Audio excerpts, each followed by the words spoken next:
dignitaries, ministers, head of think tanks and institutions, and our very many friends. A very warm welcome to Raisina 2025 and to New Delhi. That is definitely but struggling to emerge. Rabindranath Tagore once hoped our minds would be led forward into ever-widening thought and action. Raisina has opened up those horizons for many of us. Helping in this journey is not just this flagship conference in New Delhi, which this year will see a participation of 4,000 stakeholders from across the world, from 131 countries. But Raisina now also has forums in the United States, Australia, Japan, and the UAE.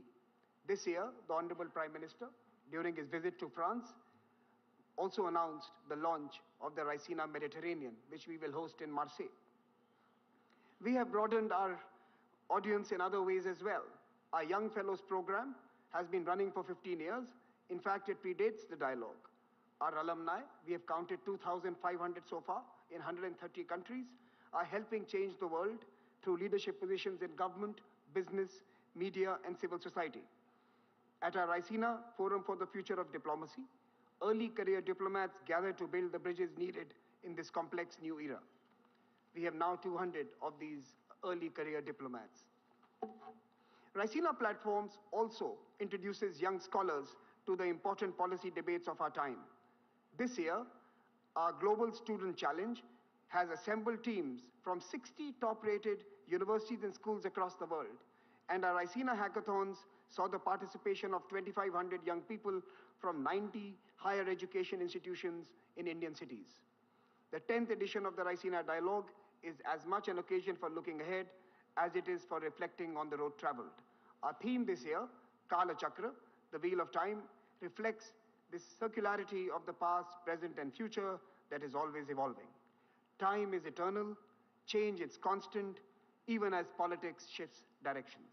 The motive force propelling Raisina 2025 are the well-being of people, the quest for peace, and the stewardship of our planet. These are the pressing priorities facing our humanity, and they are also the culmination of the dialogues, years of discussion so far. In 2016, we set out to connect Asia with itself and with the world. In doing so, we took the task of understanding multilateralism in a multipolar world. That vital project has engaged us ever since. 2020 changed our societies and our nations forever. Our attention turned to the dynamics of a viral world, a world of viruses and vaccines, of expansionist and revisionist powers, and of information and news that fed our biases. Yet, some geographies remained a beacon of hope. In particular, India's G20 presidency was a lighthouse in the tempest. And last year, we sat down and devised new strategies and frameworks to engage a brave new post-pandemic world. These are many threads that the Raisina Dialogue 2025 weaves together for you. Kala Chakra, people, peace, and planet, the proposition that brings us here today. Our Prime Minister has invested in these through his decisions and actions. The US and European leadership has expressed the same desire. Many number of leaders from the Global South also expect the same from the frameworks that we so design. When we all seek the same end, why are we so far apart? Let us bridge the distance here in New Delhi at the Raisina Dialogue. Conversations are the first step towards peace, progress, and prosperity. However hard the circumstances, we cannot allow dialogue to die. We must shun the culture of canceling each other. We must listen and we must work constructively towards lasting solutions. But as a conference organizer, let me just tell you, there are more demands for speaking roles than there are for sitting in the audience. Prime Minister Narendra Modi ji, sitting before us, has demonstrated the power of listening. Since 2017, he has attended the Raisina Dialogue every year and spoken only once, setting a personal example about the importance of listening, absorbing, and understanding. His tireless efforts to promote dialogue on the world stage are also an inspiration. As he urged us recently, quoting the poet Rumi, "Raise your words, not your voice. It is rain that grows flowers, not thunder." Our hearts are filled with pride that Raisina Dialogue has evolved into a truly global public square. Incubated by India and nurtured by the world, this arena has allowed 1,000 ideas to bloom, nourished by the constant showers of wisdom that does not take anything as a given, that challenges what is, and dares to visualize what could be. I welcome you all once again to the dialogue and to our Raisina family. Let us debate, let us disagree, and let us discover. And let this begin now. Thank you so much for joining us in New Delhi. Let me now invite the chairman of the Observer Research Foundation, Mr. Sanjay Joshi, to introduce the theme and our speaker this evening. Mr. Joshi.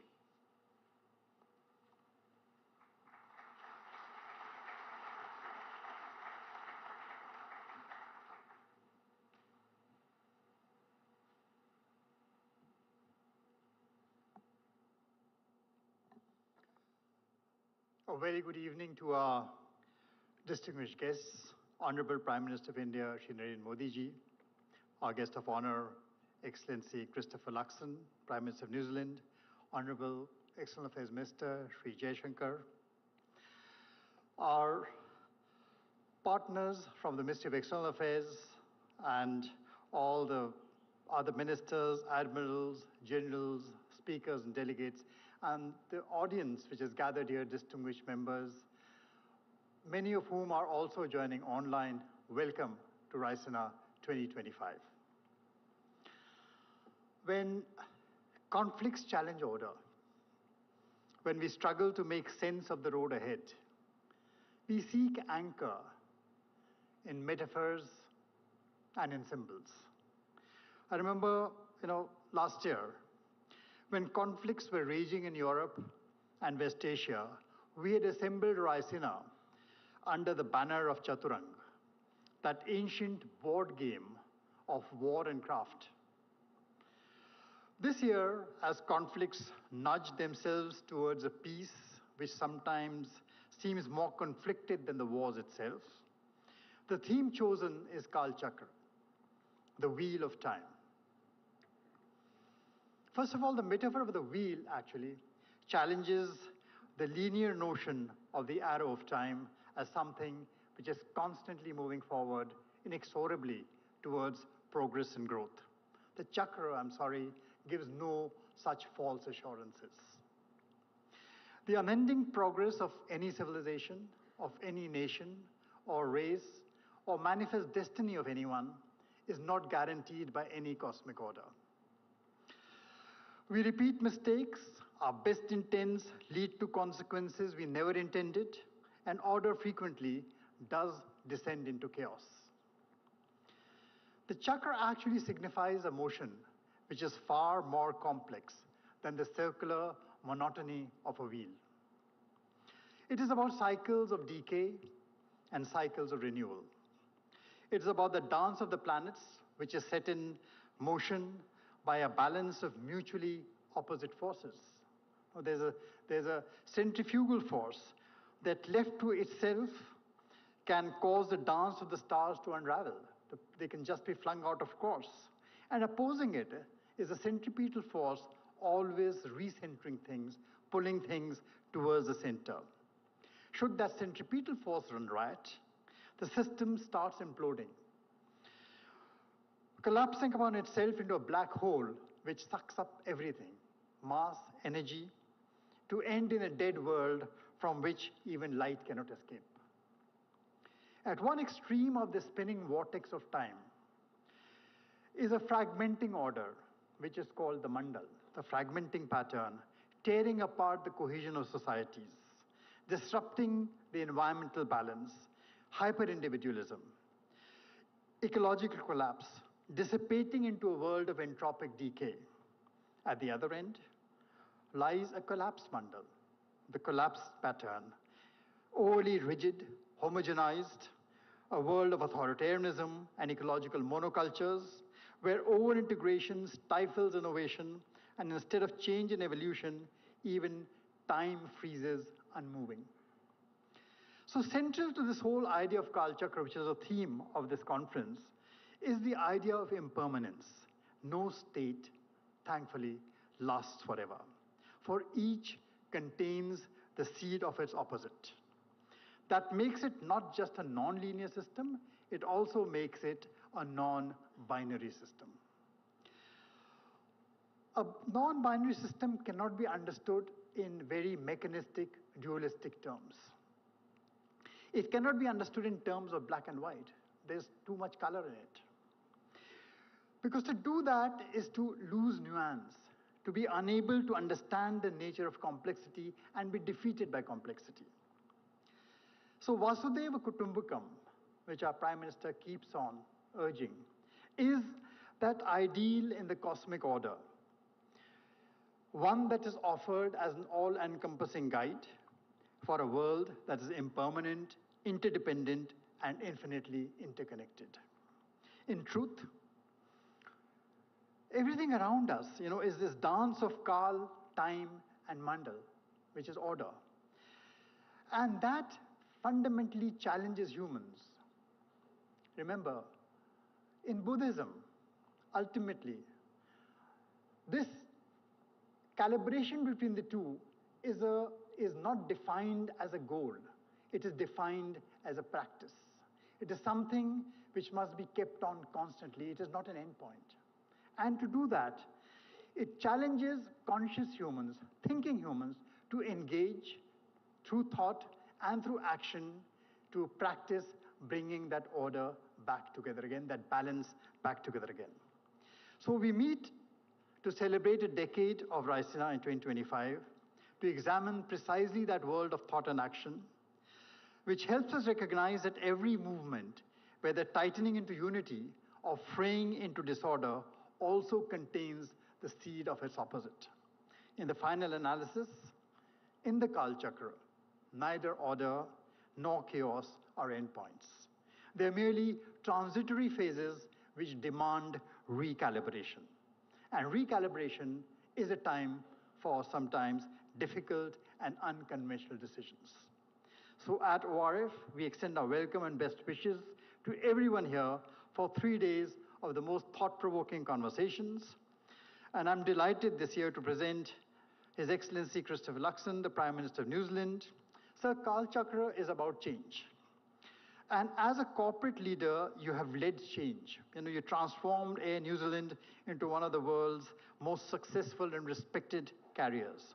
Then you've entered politics to try and do much the same for your great country. We have brought, you bring that pragmatic approach to international trade, technology partnerships, and defense cooperation that is helping New Zealand deepen ties across the world, and especially to countries like India and countries situated in the Indo-Pacific. With that, may I invite you, sir, to join us here and give us the benefit of your vast wisdom and experience. Thank you, sir.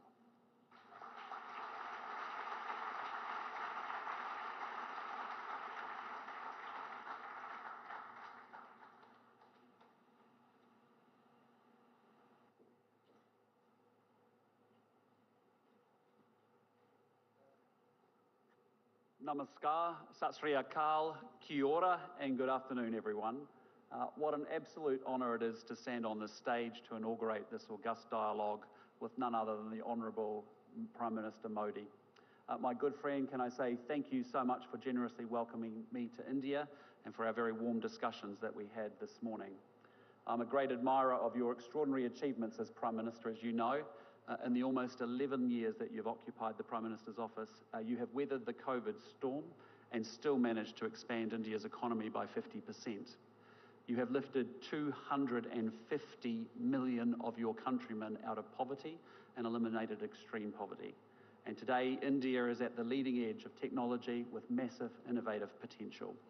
You were the first country to land on the moon's south pole, and in the process drawing the world's attention to India's extraordinary technological prowess. And Prime Minister, during your tenure, the men in blue have been the most dominant side in cricket's white ball competitions, most recently winning the Champions Trophy last week in Dubai against my men in black. Yes. And breaking many, many New Zealanders' hearts in the process, including mine, but I will be the bigger person and just say congratulations.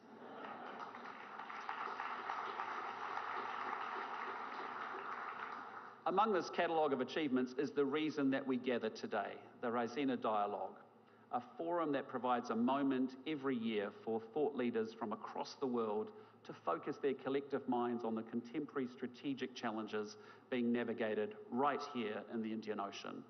And I applaud Dr. Jay Shankar and Samir Saran for the intellectual leadership that they have shown driving this dialogue over the past 10 years.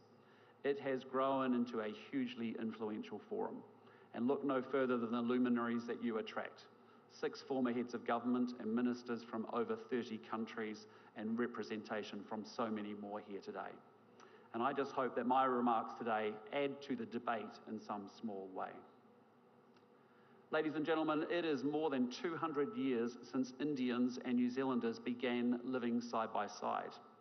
At the beginning of the 19th century, well before we became a nation, Indian sailors jumped ship in New Zealand, with some meeting up with locals and marrying into our indigenous Maori tribes. And a few years later, Maori traders began travelling to Kolkata to sell tree trunks used in sailing ships, an exchange that echoes down the ages. And just as they were 200 years ago, Kiwi Indians today are fully integrated into our multicultural society. New Zealanders of Indian heritage comprise 11% of the people living in Auckland, our biggest city. And I've brought with me to New Delhi a selection of the Kiwi Indian community leaders, members of parliament, captains of industry, yes, professional cricketers, and even an online influencer who has revolutionised investment for women the world over. In short, a selection of Kiwi Indians who get up each and every single morning to make New Zealand a better place to live. And our trade has diversified considerably from wood thanks to the increased sophistication of your economy. India today is a critical source of pharmaceuticals and machinery for us, while we are a great tourism and education destination for you. And India has become an ever more significant feature of our society. And yet, while there has much that has been developed and changed, there has been something missing at the core of our relationship. With a country as consequential as India, we need rich political interaction, engaged militaries, strong economic architecture, and connections that support a diaspora that bridges between our two great nations. Prime Minister Modi and I sat down today and we charted out the future of our two countries' relationship, a future that builds from where we have been and one that is wholly more ambitious about what we will do together in the future. We agreed to our defence forces building greater strategic trust with one another while deploying together and training together more. We want our scientists collaborating on global challenges like climate change and on commercial opportunities like space. We are supporting our businesses to improve air links and build primary sector cooperation. We will facilitate students and young professionals and tourists to move between our two countries. And we've instructed our trade negotiators to get on and negotiate a comprehensive free trade agreement between our two great nations. A comprehensive agenda to underpin a comprehensive relationship. And as we both look to the future, the opportunity for both of our governments is to sustain that momentum, not only to follow through on the commitments that we have made to one another, but to proactively build on that platform by exploring new opportunities and creating new architecture, to ensure that we are creating strategic trust and commercial connection between two countries at the bookends of our wider Indo-Pacific region. Ladies and gentlemen, it is to the Indo-Pacific that I now turn. And there are many reasons to be excited about our region, and I want to single out the two biggest opportunities. First, India and New Zealand are fortunate enough to live in the world's most economically dynamic region. The Indo-Pacific will represent 2/3 of global economic growth over the coming years. And by 2030, it will be home to 2/3 of the world's middle-class consumers. And India itself lies at the heart of this exciting economic future. And it's easy to focus on the troubles the world faces, but it's worth reflecting for a moment on what economic development at this scale means at a human level. Here in India, you've gone from only the very few in rural areas having a water or power connection to almost everyone. And that means that people have better health and education outcomes, and that in turn creates hope and optimism about the future for individuals and their families. Replicated across literally hundreds of millions of people, that process of development generates dynamic economies, growth that offers massive opportunities for every country in the Indo-Pacific region and the families and the individuals within them. Now, the second big opportunity is technological change. We are on the cusp of a transformation of our economies and societies in a way that we can barely now imagine. I'm talking about artificial intelligence, which is within reach of achieving the cognitive powers of a human being. But I'm also thinking of a range of other technologies, quantum, biotech, advanced manufacturing, that are going to have profound impacts on our economies. And it has felt like this technological transformation has been long heralded, but never quite arrived. Well, it seems to me that a series of innovations, the always online world, big data, powerful computing, machine learning, accumulating in ways that are going to tip over into a dislocation that is new and altogether different. The game is about to change because we are on the cusp of an explosion in the application of AI, a technology that will have an impact across the whole economy, not just in one or two sectors, a technology that will transform the way that we work, the way that we study, and the way that we entertain ourselves, a technology that will force governments to think in entirely different ways about how they deliver public services and secure their nations. And certainly this presents risks that will need to be managed. For example, militaries are already using AI, which means the international community is going to need to develop new norms about how this is done in a way that ensures compliance with the rules of war and also ensures human responsibility in conflict. But my message is that while we need to manage that change, we cannot allow ourselves to be paralysed by the risks. For those who believe that they can outcompete through this period of technological disruption and dislocation, the opportunities are there. The citizens, the companies, and the countries that embrace the coming change will be the ones that reap the dividends.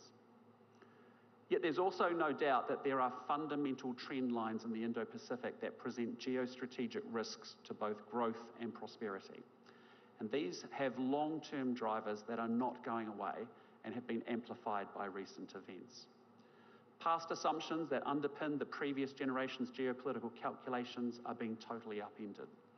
A fortnight ago, the Singaporean Foreign Minister, Vivian Balakrishnan, put this change very eloquently when he said, "The world is now shifting from unipolarity to multipolarity, from free trade to protectionism, from multilateralism to unilateralism, from globalization to hypernationalism, from openness to xenophobia, and from optimism to anxiety." This is a global change, not isolated to one region. And certainly though we live today in an Indo-Pacific navigating contest and rivalry with a period of strategic uncertainty, I think there are three big shifts that make for challenging times for all of us ahead. The first is that we are seeing rules giving way to power. Previously, we could count on countries respecting the UN Charter, the law of the sea, and world trade rules. That sadly cannot be assumed in an age of sharper competition. And instead, we risk dangerous miscalculation at flashpoints, and these range from the militarization of disputed reefs to dangerous air movements, from land border incursions to breakout nuclear capabilities. And of course, it's not just flashpoints, but a slow shift in Indo-Pacific realities that change calculations. Recent demonstrations of naval force near New Zealand's maritime surrounds, for example, sent a signal that alarmed many of my fellow citizens. Second, we are witnessing a shift from economics to security. Because after the Cold War, the dominant paradigm in relations between Indo-Pacific countries was a sustained effort to raise the material living standards by tending to our economies. And make no mistake, bread and butter issues still loom very, very large and are a priority for governments all around the region. And indeed, economic growth is my government's highest priority too. But across the Indo-Pacific, we also see governments dedicating increased attention and resource to military modernisation. Military build-ups reflect a need to prepare against uncertainty and against insecurity. And some military build-ups, however, are underway without the reassurance that transparency brings. National security demands are expanding. Governments need to protect their people and assets against foreign interference, cyber attacks, and terrorism. In the last few months, a new threat has emerged with damage to critical infrastructure like subsea cables. Well, you can't have prosperity without security, not least when the tools of commerce themselves require protection. The third big geo-economic shift, as I see it, is from efficiency to resilience. Where previously Indo-Pacific economies saw even deeper interdependence as a dynamo for growth, that can no longer be assumed in an age of decoupling. Onshoring, protectionism, and trade wars are displacing best price, open markets, and integrated supply chains. And so we find ourselves in a world that is growing more difficult and more complex, and especially so for smaller states. However, we must engage with the world as it is, not as we wish it to be. And so, like most countries across the region, New Zealand's strategic policy is being shaped by our assessment of these trends. We have agency to shape the Indo-Pacific that we all want, but we must do so with energy and with urgency. Ladies and gentlemen, as New Zealand looks to protect and advance our interests in the Indo-Pacific, we can only do so alongside partners like India that have a significant role to play in the Indo-Pacific region. In an increasingly multipolar world, India's size and geostrategic heft gives you autonomy. And at the same time, your democratic partners in the Indo-Pacific offer you a force multiplier for our convergent interests. For at a time when democracy is in decline with less than half the world's adults electing their leaders, it truly is an inspiration that 650 million Indians turned out to vote last year in the largest election in history. Your national election is a triumph of logistics, but it's also a triumph of legitimacy. An election that means your leaders serve their people rather than your people serving their leaders. Now, I don't advocate arbitrary divisions between democracies and autocracies, and just because we are democracies, we won't always see eye to eye. Nonetheless, there's truth in the fact that our democratic governance means that we share a belief in the freedom to choose, giving everyone a voice and respect for the rules. Our interests increasingly converge around seeing three ideas as an aligned set of organising principles for our Indo-Pacific region. And the first is that we want to live in an Indo-Pacific where countries are free to choose their own path, free from interference. A region where no one country comes to dominate. And it is a sign of the times that I have to stand here defending respect for sovereignty, yet New Zealand's approach is increasingly shaped around that objective. Just on Saturday, I joined a call led by Prime Minister Starmer focused on what more those contributing to Ukraine's defence can do to support a just and lasting peace, to help a country whose sovereignty and territorial integrity has been so flagrantly attacked.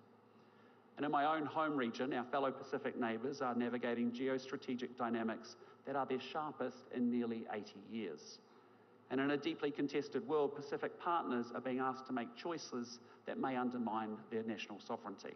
They risk falling into over-indebtedness. They must make choices about dual-use infrastructure, and they face pressure to enter new security arrangements. New Zealand invests in working alongside Pacific countries to boost their capacity to make independent choices free from interference. Yet size alone cannot inoculate a country from these dynamics. Building strong and diversified relationships is the key to mitigating the risk of dependence on a few. And that is why my government is investing in our key relationships, from traditional partners to thickening and deepening our relationships across Southeast Asia, and in a serious way with India too. And we have a responsibility to invest in our own security as a down payment on our future ability to choose our own path. And that is why New Zealand will be scaling up and doing more to support our own defence. We plan to better resource and equip our defence force to ensure that we can continue to defend our interests, whether in our near region, in our alliance with Australia, or in support of collective security efforts with partners like India. Alongside this investment in capability, we're making tangible contributions across the Indo-Pacific. When I was in Japan last year, for example, I saw firsthand the work of our aviators and what they do to detect and deter North Korea's sanctions-busting activities. The New Zealand Navy is leading Combined Task Force 150, responsible for multinational activities to protect trade routes and counter smuggling, piracy and terrorism in the Indian Ocean and Gulf of Aden. We are fortunate indeed that India has agreed to take up the deputy command. And underlining these naval connections, one of our frigates, Takaha, is in Mumbai later this week. But as we seek an Indo-Pacific in which countries are free to choose their own path, I'm determined that New Zealand plays its role, whether through our work with Pacific Island partners, our relationship in the Indo-Pacific, or through our own defence efforts. Now, the second principle both India and New Zealand subscribe to is the criticality of Indo-Pacific regional institutions, even as these evolve. Regional architecture scaffolds our region's security and its prosperity. ASEAN continues to promote regional peace and economic development through its convening power and its centrality. It also provides a place for the region's players to come together to discuss strategic issues. ASEAN sits at the centre of the East Asia Summit, which for 20 years now has enabled political dialogue across the region. a forum that builds understanding, like this one, that reduces the risk of miscalculation and contributes to strategic trust. Yet the Indo-Pacific architecture is not static as it adapts to new realities, and many-lateral groupings are important new pieces of the puzzle. The Quad has emerged as an important vehicle promoting an open, stable and prosperous Indo-Pacific region. And India's contribution to that evolution, of course, has been vital. And while New Zealand has no pretensions to Quad membership, we stand ready to work with you to advance Quad initiatives. We ourselves are strengthening our work with Japan and the Republic of Korea, as well as Australia. And last year I convened the Indo-Pacific Four to discuss Ukraine and North Korea. And with serious headwinds buffeting the global trade system, New Zealand has seriously invested in Indo-Pacific trade and economic integration groupings. From the CPTPP, the gold standard of FTAs and internationally, through to the RCEP, perhaps the world's most inclusive agreement.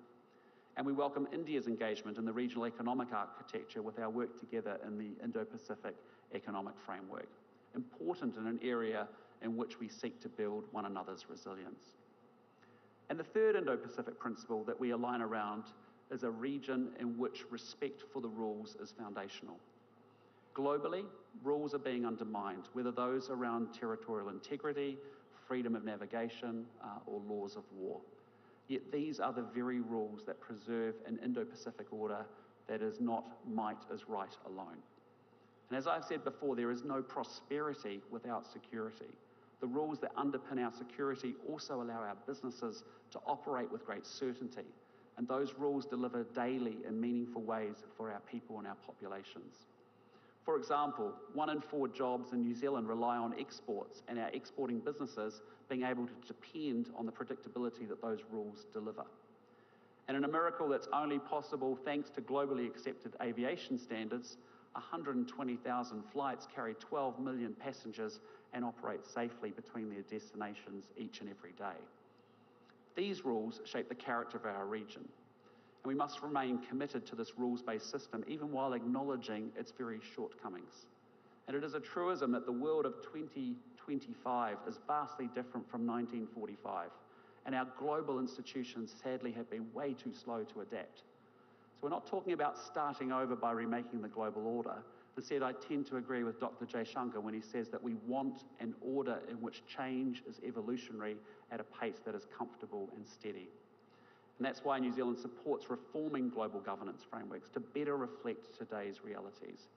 Rather than casting them aside, they should give greater voice to the developing world and underrepresented regions. Countries like India, that plays such a central role in the global community, should have a seat at the table, and we've therefore long advocated and supported India having a permanent seat on a reformed UN Security Council. Distinguished guests, ladies and gentlemen, it has been truly a privilege to speak with you today at this important forum for global dialogue. The geostrategic picture I've painted is quite stark. Rules are giving way to power, economics to security, and efficiency to resilience. And the tectonic shifts unfolding highlight that we, working alongside partners and friends, must navigate disruption, uncertainty, and sharpening pressure on our national interests. Yet we will not be overwhelmed by complexity and challenge. We must go forward with great confidence. We live at the heart of the world's most exciting and dynamic region, the Indo-Pacific. We live in an era of technological transformation that offers outsized opportunities. And we are countries with solid underlying democratic institutions which will underpin our society's future success. India and New Zealand have extraordinarily talented people, and both our countries have a clear plan that reflects and reinforces the connections between our security and our prosperity. We cannot afford to be thrown by the rapid pace of change. We must grapple with shifting realities and capitalise on these for all of our people's benefits. We will create and seize opportunities. We will invest in our capabilities. This is our region, and its future will be shaped by the choices that we all make together.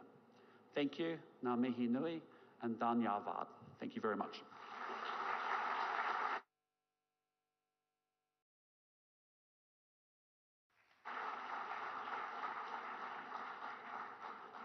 Thank you so much, Prime Minister, and a special thank you for not reminding us of the Test match series in October last year. With that, let me now request Dr. Jaishankar, the Foreign Minister of India, to deliver the vote of thanks.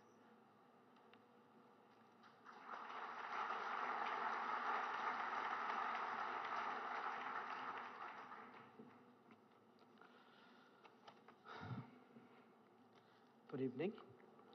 It's my privilege to deliver the vote of thanks that will conclude the Raisina Dialogue's inauguration this evening. First, let me thank the chief guest, Prime Minister the Right Honourable Christopher Luxon of New Zealand. As all of you can see, he not only has considerable knowledge of India, but a real commitment to advance our ties. His perspectives on the Indo-Pacific are particularly valuable at a time when the world is debating the nature of the global order. To Prime Minister Narendra Modi, I would reiterate our deep appreciation for his vision and motivation that has driven the Raisina Dialogue. As we begin its 10th edition, I hope that we have lived up to his expectations of India hosting a world-class gathering. To the ORI, I can only restate how much the Ministry of External Affairs values our partnership, and we are glad to see it now expressed across different geographies. But most of all, to all of you, participants and delegates, the Raisina would not be what it has become without you. Please keep coming, please keep arguing, please keep listening. Ladies and gentlemen, the world order is clearly undergoing a great churn. This requires leadership, the kind that we have in the room today. It requires systems to think differently, not simply falling back on old assumptions to deal with new situations. And it requires honest conversations, fresh ideas, and creative solutions. The value proposition that Raisina offers in that regard is higher than ever. So I know I speak for all of you in saying, let the dialogue begin. Thank you.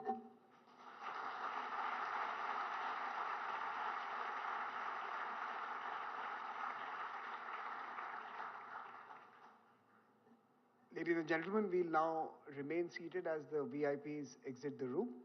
And just give us a little more of your time for this inauguration ceremony. We will have you out soon. You've been invited to specific dinners. Please attend those. Some have been invited to our gala opening dinner in the lawns outside. We look forward to receiving you there. But do allow the VIPs to leave the room.